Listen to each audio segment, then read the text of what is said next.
Assalamualaikum warahmatullahi wabarakatuh. Bagaimana kabar rekan-rekan mahasiswa semuanya? Saya harap panjenengan semuanya dalam keadaan sehat walafiat. Amin amin ya rabbal alamin. Terima kasih atas perhatiannya baik pada mata kuliah kali ini ya, yang merupakan pertemuan yang ke-14. Ini saya akan mengajak rekan-rekan mahasiswa untuk belajar ya tentang menulis, yaitu artikel non penelitian. Apa sih artikel non penelitian? Nah, ini menjadi hal yang perlu diungkap ya. Ada artikel penelitian, ada artikel non penelitian. Artikel ini ada artikel ilmiah ya, dibagi menjadi dua. Pertama ada artikel hasil penelitian, yang kedua artikel non penelitian. Pada artikel hasil penelitian, apa itu?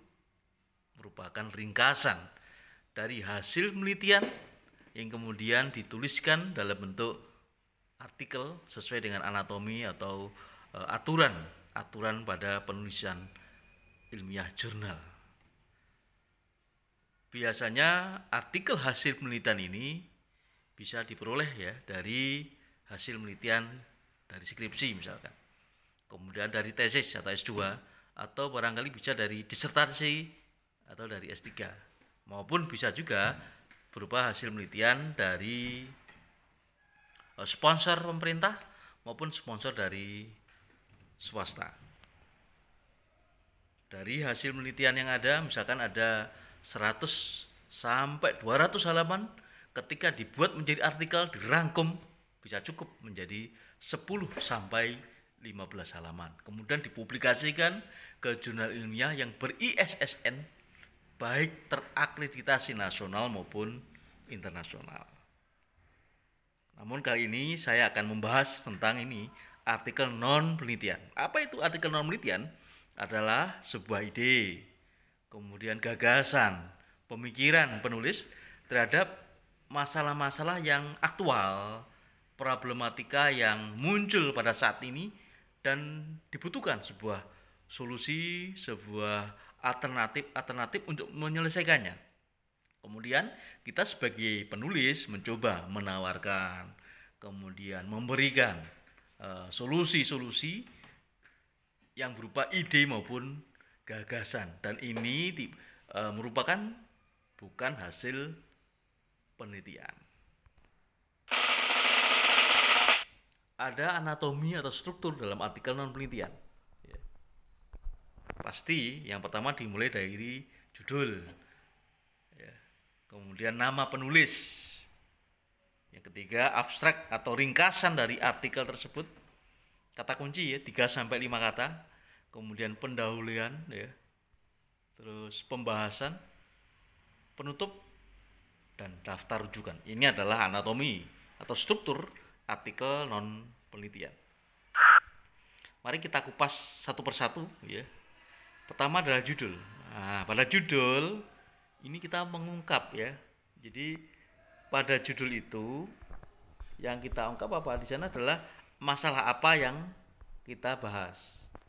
Kemudian solusi atau tawaran apa yang kita ingin sampaikan pada tulisan kita. Kemudian karakteristik ya, itu menggunakan jenis huruf Times New Roman ya, ukurannya 14, kemudian bold atau cetak tebal, spasi 1, dan letak adalah center content pada tengah-tengah. Jadi secara umum judul itu memuat masalah, mohon maaf bukan yang dititi ya, masalah yang terjadi di masyarakat. Kemudian solusi atau program atau tindakan yang kita tawarkan. Contoh judul misalkan, dampak sosial ekonomi pada program PM Mandiri Perdesaan. Itu yang pertama. Yang kedua ya, meningkatkan motivasi dan kinerja karyawan melalui CCTV online berbasis Android. Kemudian yang ketiga, pentingnya program jaminan kesehatan dan kecelakaan kerja bagi karyawan. peran kepemimpinan ya, dalam memajukan dan mengembangkan organisasi atau perusahaan. 5. Sekolah demokrasi memberikan pencerahan dan wawasan generasi muda tentang pemilu. Yang terakhir, atau ke-6, membangun kesadaran pribadi dan masyarakat terhadap kerukunan umat beragama melalui aksi sosial bersama. Itu adalah contoh-contoh artikel non penelitian. Di sana kita ungkap problemnya tentang apa, kemudian solusi yang ingin kita tawarkan. Ini adalah contoh dalam kita menyusun judul pada artikel non penelitian. Ini bisa ya. Kemudian setelah itu baru nama penulis, itu nama kita sendiri, tanpa gelar, tanpa foto, alamat instansi ya, atau nama lembaga, kemudian alamat email. Contohnya seperti ini. Nah, ini contoh adalah artikel saya ya. Kemudian abstrak, apa itu abstrak ya? Abstrak adalah ringkasan dari artikel tulisan kita. Kemudian baru kata kunci ya, 3-5 kata menggambarkan masalah, kemudian mencerminkan program atau solusi yang kita tawarkan ya, terdiri dari 3-5 kata. Bisa kata tunggal ataupun juga gabungan kata. Kata tunggal misalkan belajar, dihitung 1 ya, siswa dihitung 1, motivasi dihitung 1. Atau mungkin gabungan kata, metode belajar dihitung 1, budaya sekolah dihitung 1, model pembelajaran berbasis masalah dihitung 1. Nah, ini adalah kata tunggal dan kata gabungan kata. Pada pendahuluan kita mencoba menuliskan faktor penyebab masalah atau latar belakang masalah misalkan ya, kemudian fenomena permasalahan yang ada di masyarakat atau di organisasi atau perusahaan, kemudian bisa juga menyampaikan akar masalah maupun dampak atau akibat dari problem tersebut. Kemudian pada pembahasan, ketika kita menulis pembahasan di sini kita mencoba menuliskan program atau tawaran atau solusi apa yang ingin kita sampaikan pada tulisan ya. Dimulai dari definisi program tersebut, cara kerjanya bagaimana, manfaatnya apa, keunggulannya apa, termasuk juga bisa dituliskan kelemahannya pula ya.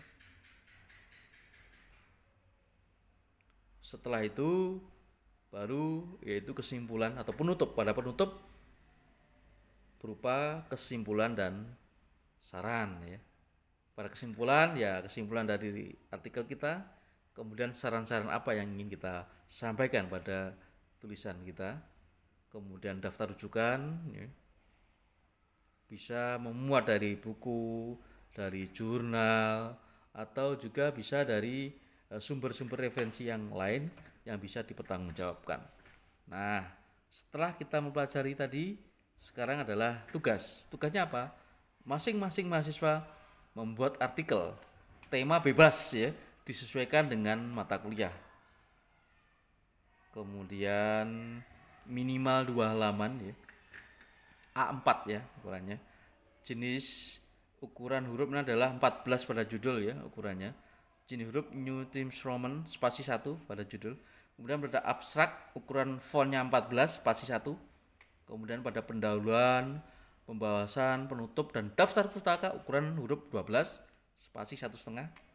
Kemudian tugas dikirim ke WA saya. Kemudian yang ke-7 mengisi link laporan pengiriman tugas. Tugas kita hitung, kita beri waktu 6 hari ya. Jadi mulai hari ini, dari Jumat, Sabtu, Minggu, Senin, Selasa, Rabu. Terakhir batas pengiriman adalah Rabu pada minggu depan. Sekian, terima kasih atas segala perhatiannya. Salam sehat dan semangat. Wassalamualaikum warahmatullahi wabarakatuh.